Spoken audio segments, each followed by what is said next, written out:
Donc, rebonjour. Pour cette troisième vidéo, avant de vous parler des 10 étapes de saisie sur ComptaOne, je vais vous montrer comment télécharger la documentation. Donc, pour télécharger la documentation, vous allez sur le site internet de ComptaOne. Voilà. En fait, sur l'espace comptaone.fr, vous allez dans l'onglet en haut, le quatrième téléchargement. Vous cliquez sur téléchargement, vous allez tout en bas et vous avez la deuxième étoile, télécharger la documentation. Voilà, donc une fois que la documentation est téléchargée, vous allez cliquer sur Index, double-clic, voilà. Vous avez là le guide de l'utilisateur en HTML, vous mettez bien sûr sur ComptaOne.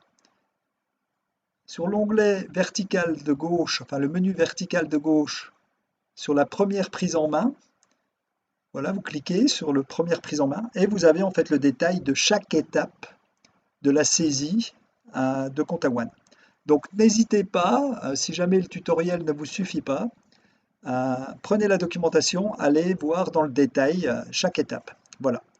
Pour ma part, comme promis, je vais vous présenter maintenant les 3 premières étapes sur les 10 de saisie dans ComptaOne. Donc pour ce faire, je vais dans ComptaOne, voilà. Vous voyez toujours votre petit pavé que j'ai mis sur moi sur la droite. Dans ComptaOne, la première étape, c'est la saisie de votre entreprise. Donc pour la saisie de votre société, vous allez en fait sur le menu vertical de droite, sur le troisième, données de base, vous cliquez et vous allez sur mandat, là sur le quatrième. Voilà, une fois sur mandat, une fenêtre va s'ouvrir. En fait, vous voyez là, doit apparaître votre société. Donc cliquez sur ma société, enfin votre société. Il se peut que ComptaOne certainement repris les données de votre société à l'inscription, votre société, votre numéro de TVA intracommunautaire. Et de votre côté, vous allez saisir votre adresse, votre code postal et toutes les données qui manqueraient dans cette fiche. Une fois que ces données seront saisies, vous fermez. Voilà, vous avez saisi donc la première étape, saisie de votre société. Vous allez passer à la deuxième étape, qui sera la saisie de votre compte bancaire. Donc pour saisir votre compte bancaire, vous irez dans le deuxième onglet du menu vertical, compte à gestion. Voilà. Et vous allez en fait sur 1, 2, 3, 4, 5, le cinquième icône, qui est le compte financier. Vous cliquez. Voilà, une fenêtre va s'ouvrir à gauche et vous allez aller sur le plus en vert. Voilà, vous cliquez sur plus et là vous allez avoir en fait un compte financier à saisir, donc la désignation de votre compte, la banque, votre IBAN. Voilà.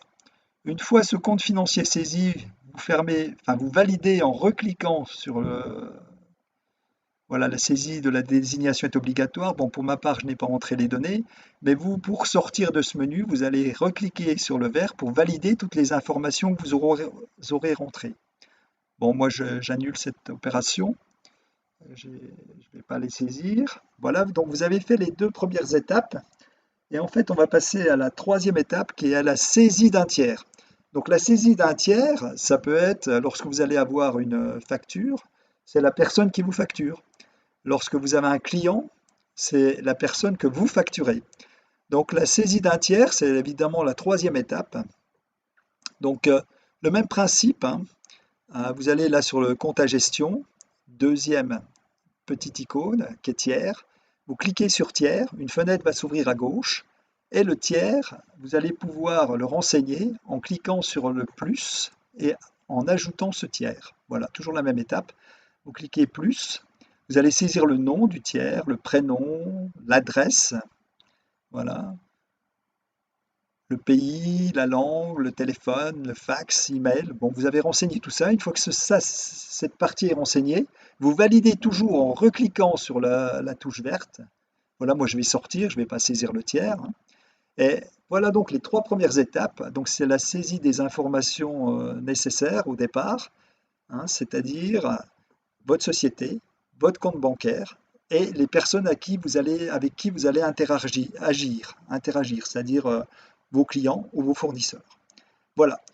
Voilà pour ces 3 premières étapes. Dans les prochains tutoriels, je vous donnerai les autres étapes. Donc n'hésitez pas à consulter et bonne continuation. Merci.